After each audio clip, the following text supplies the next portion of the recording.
Hello everyone, welcome to the lab 2 of ECE 573 Advanced Embedded Logic Design.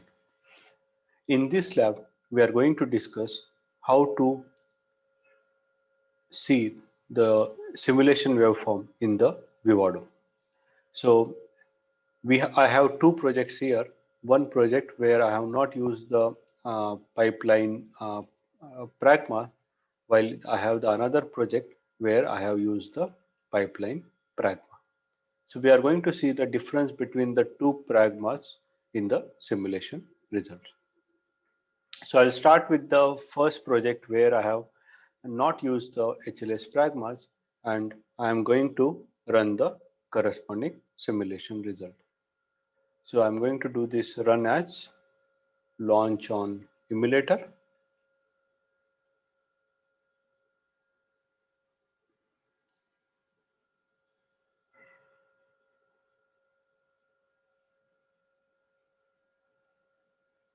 So while launching on the emulator, I need to make sure that I check this option launch emulator in GUI mode to display the waveform.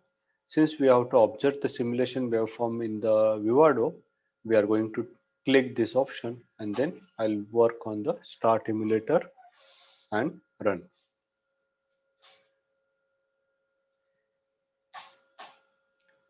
So once the emulator start working, your Vivado will open automatically, and then in the Vivado you need to open the corresponding simulation waveform.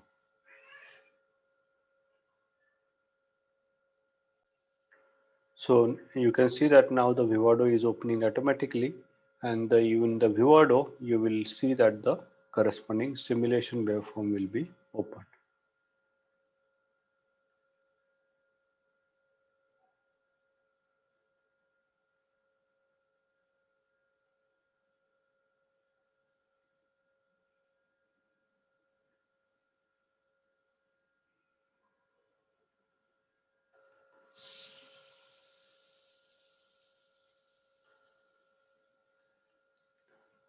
So inside the SDSOC, it is saying that once the Vivado simulator is open, click on the run all option. Okay, that we need to take care. So once this simulator is open now here, so what I'll do, I want to observe the signals which are being passed to the input and output of the corresponding IP which is being implemented on the hardware, that is the multiplication IP. So I'll use that option. So this is my IP which is being implemented inside the hardware. So I'm going to do the click on that IP. I'm going to add all the waveforms signals which are related to that IP. So here you can see that for that IP there are three inputs: A in, B in, and then the output is actual out. Right now these interfaces are implemented as a memory interface. So you will see that the write enable signal, address signal, and in and out signal. So why it is implemented as the memory interface, that we'll study it later. Then similarly, you can see for every interface there is a clock and reset and enable signal. These are the common signal which we use for the memory interface. So when the enable is 1, then only the corresponding read and write operation will happen. And when the write enable is 1, the corresponding write operation will happen. So on this address and with this data, and when the enable is 1, the data at this address will be passed to the output. Same is the case for the B in and the actual output.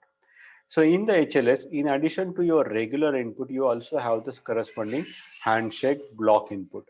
These are nothing but the clock, reset, start, done, ideal, ready, and the significance of those we'll study it later when we'll discuss about the HLS pragma. So as discussed, as mentioned in the SDSOC GUI, we need to click on the run all option. So I'm going to click here on the run all option, and then your simulator will emulator will start. So you can see that the emulator has started working. Now after it completes the execution, then I'll stop my corresponding waveform. So here it will take some time to get all the results. So I'll pause the video and I'll restart it when the simulation is done. So my simulation has been completed, so I'll stop it here and then I'll look into the waveform. Okay, so you can see that the waveform here is slightly complex, but we'll look into the different aspects of the waveform. So first thing is that you can see that there are 1, 2, 3, 4, 5, 6, 7, 8, 9, 10 bunch of data transfer. And why this is 10 bunch? Because we are performing the 10 transfer. You can see that in the here I'm doing the 10 iterations of 32 size vector multiplication. So that this burst corresponds to 10 data. Now let's look at one of the data. Okay, so I'll just zoom into the one of the data. You just need to put the marker there and then zoom it so that that per corresponding part of the waveform will get zoomed. So now you can see that in here, since we have not done the pipelining option, so you can see that what here I'm first getting the A in value. So I'm doing the corresponding enable. So my IP is performing the read operation for A. So that's why enable is 1, but write enable is 0 because I'm doing the read operation. So from that corresponding read operation, you can see that this address is being passed, which is 00, and then I get the corresponding data here. Okay, so this data is in the floating point format, and floating point format, this corresponds to the 0. Okay, so even if I mention it in the hex under undefined decimal, I won't get the actual value. So right now we'll go to the corresponding default one. Okay, so these are the floating point, and we know that this corresponds to 0, 1, 2, and so on. And then similarly for the B, the IP perform the read operation, and then you get the A of 0 and B of 0. You can see that for actual output, you get the corresponding enable as well as write enable. You can see that the write enable is 4-bit signal, 1 bit for every byte 1, as we have seen in the our AXI protocol. So you have the F1111 means all the 4 bytes are valid, and the corresponding output is being data is being written. So data at this point, so you can see that at this address 0, I am writing the output, which is your 00. So first output is 0. Okay, so this is being written. Then the second output, okay, is second input is being passed. So after you complete the first addition, then only my IP is receiving the second A of 1 and A of B of 1. So you can see that this is not a efficient one. Then I am reading the A of 1, B of 1, then I have to wait for that data to get, and then I get the next output, which is the output corresponds to index 1. Okay, and you can see that the time from here, you are getting the output input A, and to get the output it is 7 clock cycle, as we have seen in the HLS. It takes the 7 clock cycle, and since this is done in the non-pipeline fashion, I'm taking A of 0, B of 0, and then I'm getting the output A actual out of 0, and then I'm taking the A of 1, B of 1, then the actual output 1, and so on. So this is the non-pipeline one. So the execution time of this one is significantly large. So if you look at the total time to get the entire output for so to perform one iteration of say 32 addition, you can see that I need a, I'll put the another marker here. So I'll need around, if you see, if I'm starting at 22,245 nanoseconds, and I'll be ending at around 24,479 nanoseconds. And you will see that this time is significantly large. It will correspond to around 200, some 24 clock cycle, as we have discussed in the our HLS. Okay, you can do that calculation and you can verify it with the corresponding HLS. So from this also you can understand that this is not an efficient implementation. So now I'll close this one, and now I'll go to the our pipeline version.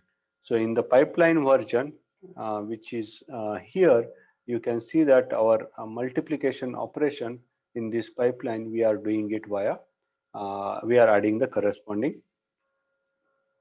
pipeline.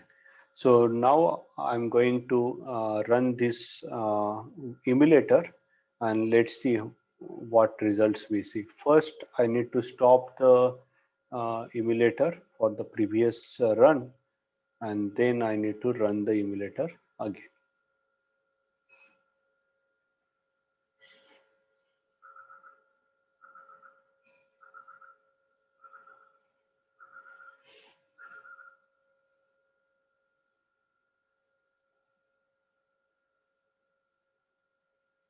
So make sure you check this block, GUI should open. So I'm launching the emulator.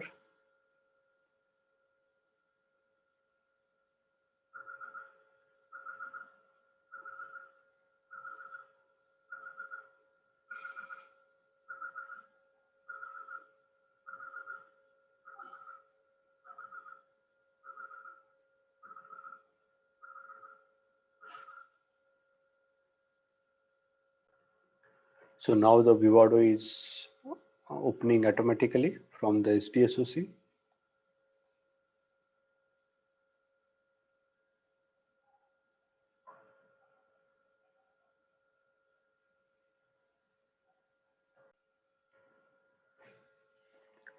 So now you will see the simulation waveform.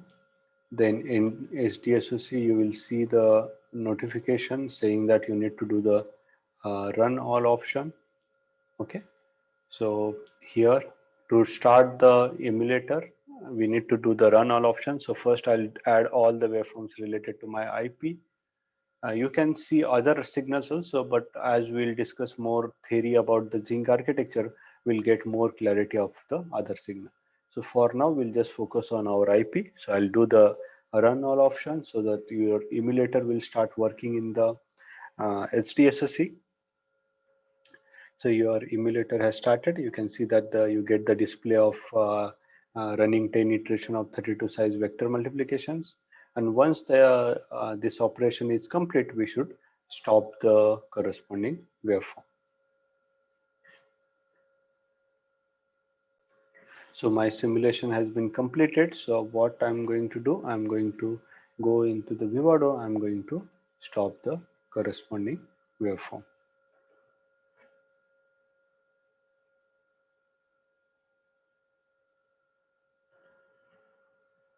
So now you can see that here also you can see that I'm getting the 10, 1, 2, 3, 4, 5, 6, 7, 8, 9 bursts. So you can see that I'm getting the 10 burst, and you can see that compared to the previous one, my burst is getting finished quite quickly.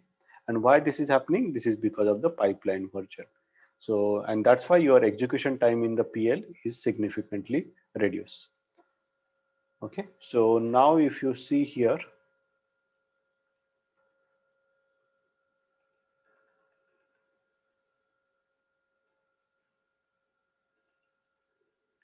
your unable signal is continuously on. That means my IP is reading the value at every clock cycle from the outside. So I'm reading the A0 at the first clock cycle. At the second clock cycle, I'm reading the A1, then A2, and so on. Similarly, for B, I'm reading the value cut continuously, and this is happening because of the pipeline.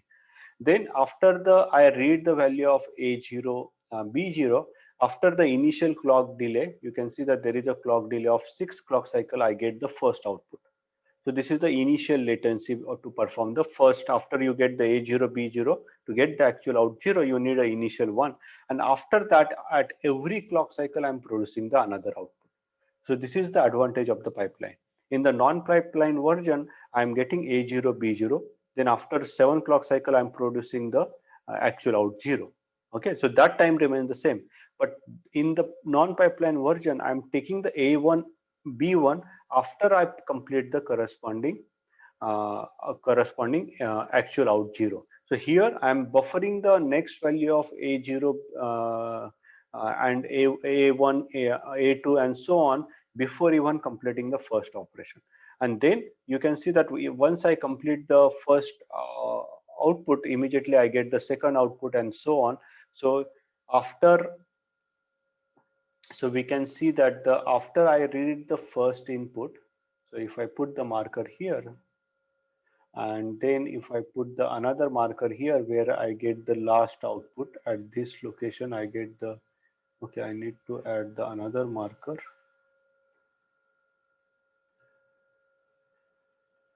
And let's move that marker here.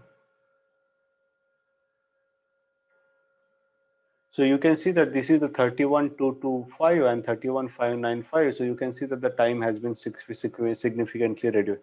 So it will come around 370 nanosecond or somewhat, where we have got it around 36 clock cycle, and each clock cycle is 10 nanosecond. So this is the advantage of the pipeline. Your execution time will be significantly reduced.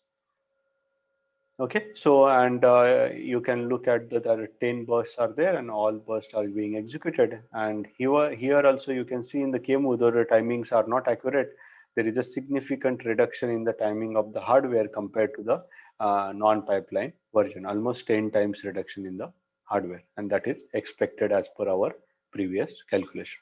So in this video, we have discussed how to look at the simulation waveform inside the Vivado.